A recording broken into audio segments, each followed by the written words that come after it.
Oi, filhotes, você sabe o que é pleiotropia? Interação gênica?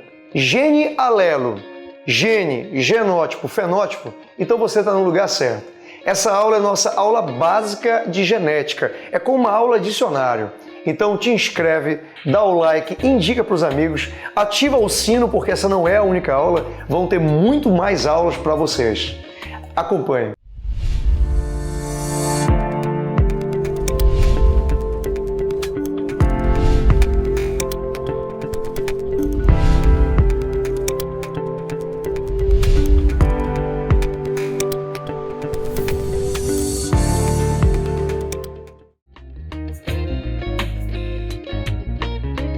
Filhotes, essa aula é muito importante para o teu Enem, para o teu desenvolvimento dentro da biologia.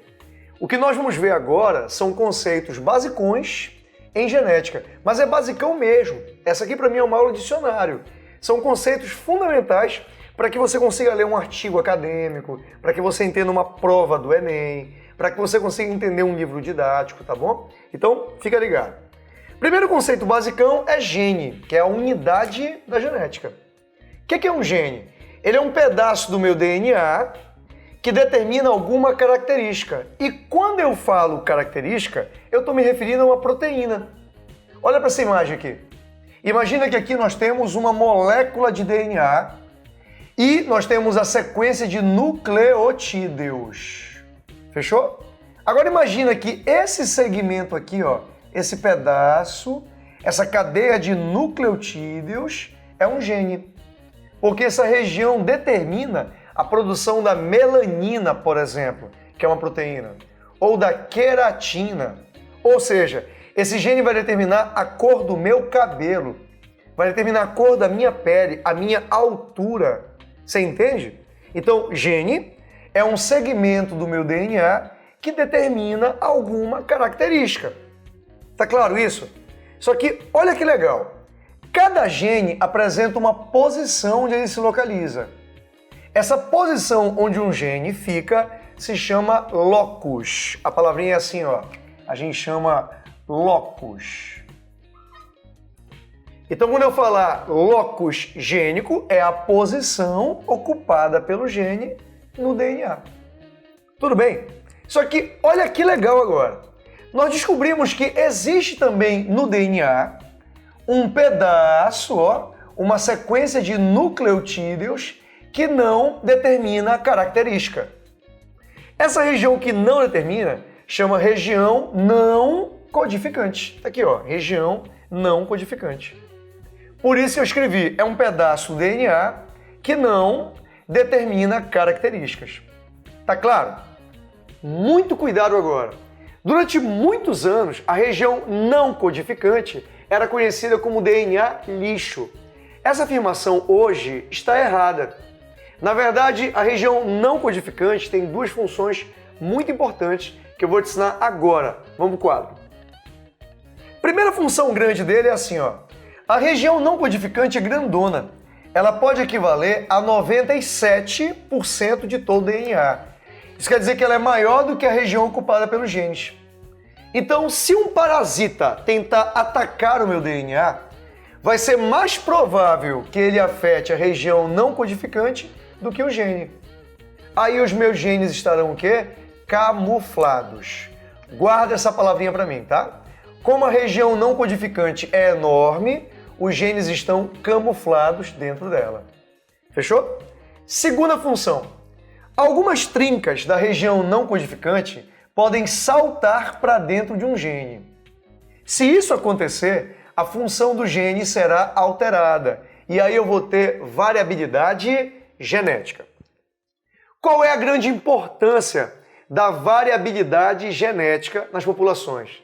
É assim, filho, quanto mais diferentes nós somos, quanto mais variações nós temos, nós vamos estar protegidos de fatores ambientais. Por exemplo, se todos nós fôssemos iguais geneticamente, todos nós seríamos frágeis para o mesmo tipo de problema. Se acontecesse uma mudança climática, a espécie humana toda desapareceria. Um vírus poderia acabar com toda a espécie humana. Isso não vai acontecer, porque nossa espécie tem muita variabilidade genética e sempre há alguém que resiste àquela pressão ambiental. Fica ligado. Outra coisa fundamental, filho, que é muito importante conhecer. Cada gene que eu falei, que determina uma característica, apresenta versões. É sério, eu quero que você compare com uma música. Imagina que o rei Roberto Carlos escreveu uma letra. Só que essa música gravada pelo Roberto Carlos também foi gravada por uma banda de rock e uma banda de sertanejo. A banda de rock vai dar uma roupagem diferente para a música e a banda de sertanejo também. Você está percebendo? Então eu vou ter 3 versões da mesma música. Eu vou ter a versão do Roberto Carlos, a versão da banda de sertanejo e a versão do grupo de rock. Assim são os genes. Sempre que você vê um gene, lembra, eles têm versões. E as versões, as formas alternativas que o gene tem, se chamam alelos, filho. Esse termo aqui a gente usa muito em prova. Então não esqueça, alelos são as versões que um gene apresenta. É muito comum que os genes tenham 2 versões, a dominante e a recessiva. Por exemplo, nós falamos assim, ó, que o gene A, por exemplo, pode ter a versão dominante, que é o Azão, e pode ter a versão recessiva, que é o Azinho. Isso aqui não vai esquecer, tá? Isso aqui são 2 alelos do mesmo gene, ó. São formas alternativas do mesmo gene. Mas atenção, filho, é possível também que um gene tenha 3 versões ou mais. Um gene pode ter 3 alelos ou mais. Tipo isso aqui, ó. No sistema ABO, que determina o nosso tipo sanguíneo, né? No sistema ABO, eu tenho um gene só, que é o gene I. Só que esse gene I apresenta 3 versões. Você vai lembrar. Ele vai ter o alelo IA, que é uma versão, ó. Vai ter o alelo IB, que é uma segunda versão, e tem o alelo Izinho. Você entendeu, então? Então vamos lá. No sistema ABO é determinado por um gene, que é o I. Só que esse um gene tem 3 versões, ó. Você pode falar que são 3 alelos. Eu queria preparar vocês para isso, tá? Sistema ABO, um gene, mas tem 3 alelos. Fechado? Quando isso aqui acontecer, filho, quando você tiver uma característica, ó, que é determinada por um gene que tenha 3 ou mais alelos, ó, 3 ou mais alelos, tem uma palavrinha especial. A gente chama esse caráter aqui de polialelia. Vamos entender o termo, ó. A palavra poli quer dizer muitos alelos, ó. Fechou? Então, se um gene tiver 3 ou mais alelos, você diz que esse gene é polialélico. O caráter ABO é polialélico. Foi? Esse conceito é muito importante. Vamos para outro, vem cá. Outro debate legal é sobre genótipo.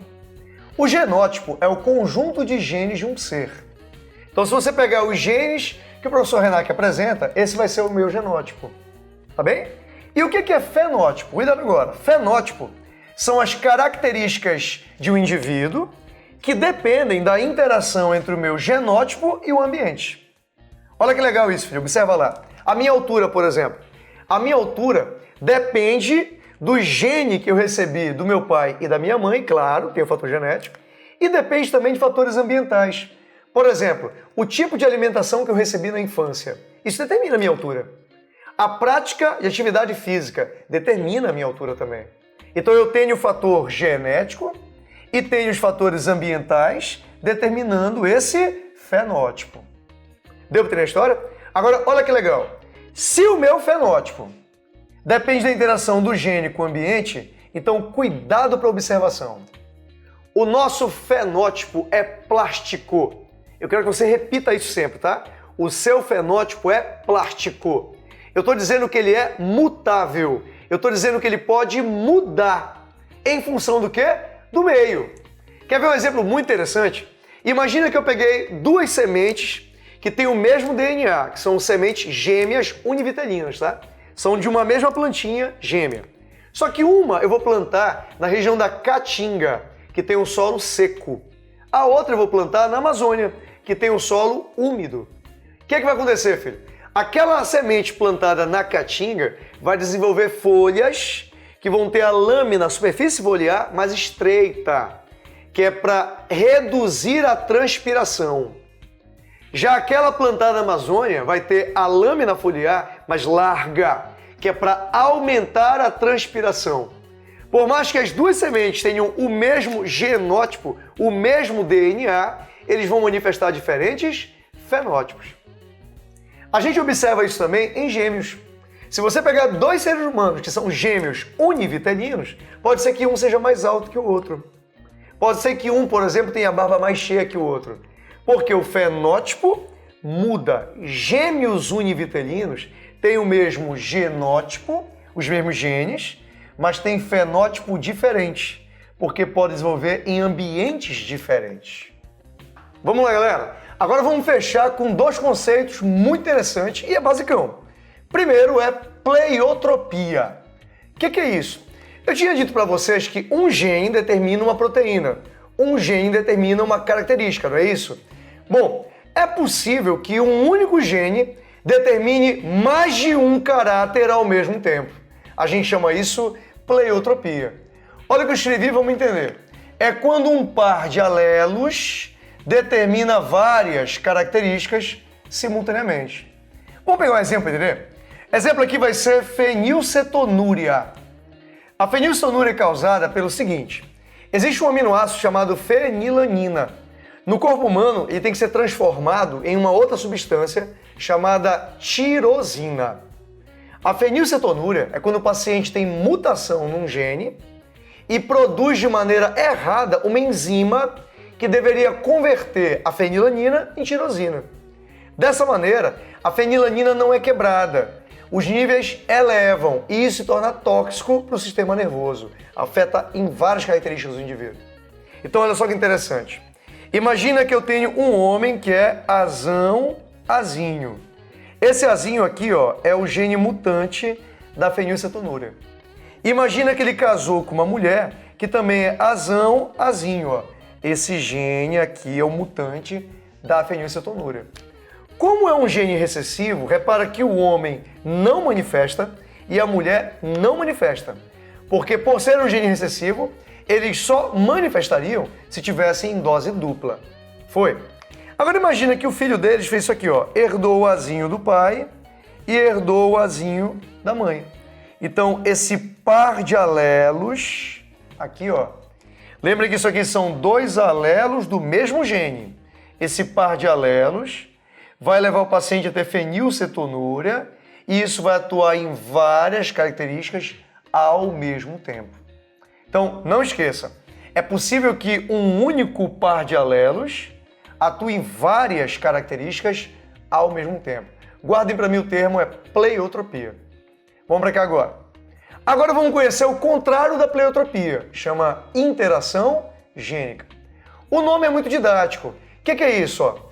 É quando pares de genes que não são alelos, interagem para uma determinada característica. Vou te mostrar um exemplo aqui na sala, vamos lá. Vamos conhecer a epistasia. Olha que interessante. Imagina que o indivíduo nasceu com esse genótipo aqui, ó. O indivíduo é IA, Izinho. Você lembra que uma pessoa que é IA, Izinho, deveria ter sangue do tipo A, concorda? Só que imagina que tem um outro par de genes, que é o Hzinho. Repara, filho, esse par aqui, ó, IAzinho, e esse par aqui, Hzinho, não são alelos. Eles representam versões de genes diferentes. Então o par IAzinho e o par Hzinho não são alelos, mas eles vão interagir. Olha o que vai acontecer agora. Esse par aqui, ó, Hzinho, impede a manifestação do sistema BO. Vou botar bem aqui, ó. Ele impede, ó, a manifestação. E aí, se acontecer, essa pessoa não vai nascer com sangue A. Ela vai nascer falso O. Isso é muito interessante. Se você pegar as hemácias dessa pessoa, ela não tem antígenos como a pessoa O, e o plasma sanguíneo dessa pessoa tem anticorpo anti-A e anti-B. Tanto que essa pessoa só vai descobrir que ela é um falso O se ela fizer um exame de DNA. Então, a gente está vendo aqui que para eu ser falso O, depende da interação de dois pares de alelos, de genes, ó, que não são alelos. Esse par não é alelo desse. Fechado isso? Quando isso acontecer, chama interação gênica. E este exemplo específico que eu mostrei para vocês chama epistasia. É quando um par de alelos anula outro. Se você vê uma situação na prova, tem um par de genes anulando outro par de gene ou outros, que podem ser vários, a gente chama epistasia. É um exemplo de interação gênica. Bom, galera, agora eu quero que vocês continuem atentos para a nossa sequência Te Prepara para o Enem. Olha essa sequência de aulas que nós temos.